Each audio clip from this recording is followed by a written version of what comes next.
Asyhadu an la ilaha illallah wa la syarika lahu wa asyhadu anna Muhammadan abduhu wa rasuluh. Allahumma sholli ala Muhammad wa ala ali Muhammad kama shallaita ala Ibrahim wa ala Ibrahim wa barik ala Muhammad wa ala ali Muhammad kama barakta ala Ibrahim wa ala Ibrahim innaka Hamidum Majid.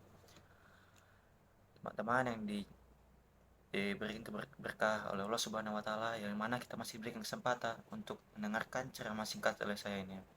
Yang mana tema dari ceramah saya ini adalah ikhlas. Seperti yang diketahui, umat Islam dituntun oleh Allah Subhanahu wa taala dan Rasulullah SAW untuk senantiasa berbuat baik. Berbuat baik sebenarnya adalah inti dari tujuan diturunkan Islam ke dunia melalui Nabi Muhammad SAW. Sebagai inti ajaran Islam, tentu sikap baik ini juga termasuk dalam pandangan Allah Subhanahu wa taala, bukan hanya manusia. Jika dipelajari secara mendalam, semua ayat Al-Qur'an dan tuntunan Nabi Muhammad SAW dalam sunnah-sunnahnya adalah berisi kebaikan. Dalam salah satu ayat Al-Quran, Allah Subhanahu wa taala dengan jelas memerintahkan umat Islam untuk berbuat baik. Yang mana surah itu berbunyi, wa anfiqu fis sabilillahi wa la taqul bi aidikum illa taqulati wa asinu innallaha yuhibbul musinin. Yang artinya, dan belanjakanlah harta bendamu di jalan Allah dan janganlah kamu menjatuhkan dirimu sendiri ke dalam kebinasaan. Dan berbuat baiklah, karena sesungguhnya Allah menyukai orang-orang yang berbuat baik. Quran Surah Al-Baqarah ayat 195. Dalam surat yang lainnya, Allah juga memberikan kepastian bahwa balasan kebaikan adalah kebaikan juga.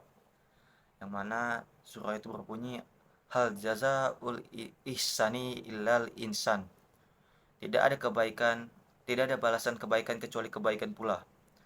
Quran Surah Ar-Rahman ayat 60. Namun Islam mensyaratkan standar yang tinggi dalam perbuatan baik yang dilakukan.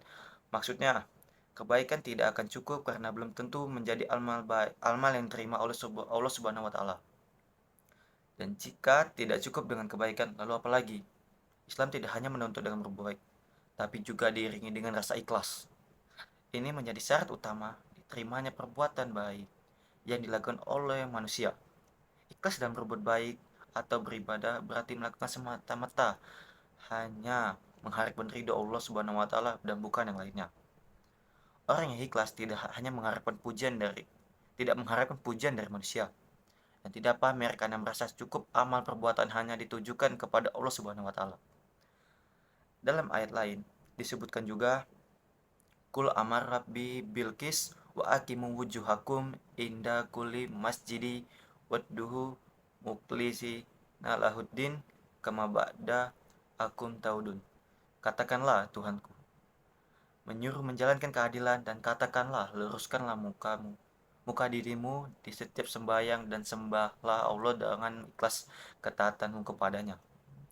Sebagaimana Dia telah menciptakan kamu dalam permulaan, demikian pula lah kamu dan akan kembali kepadanya. Quran Surah Al-A'raf ayat 29. Jelas sekali diterangkan dalam ayat-ayat tersebut bahwa umat Islam diperintahkan untuk melakukan semua amal perbuatan dengan ikhlas. Demikian dengan ceramah singkat saya tentang ikhlas ini. Mohon maaf bila ada kata-kata. Assalamualaikum warahmatullahi wabarakatuh.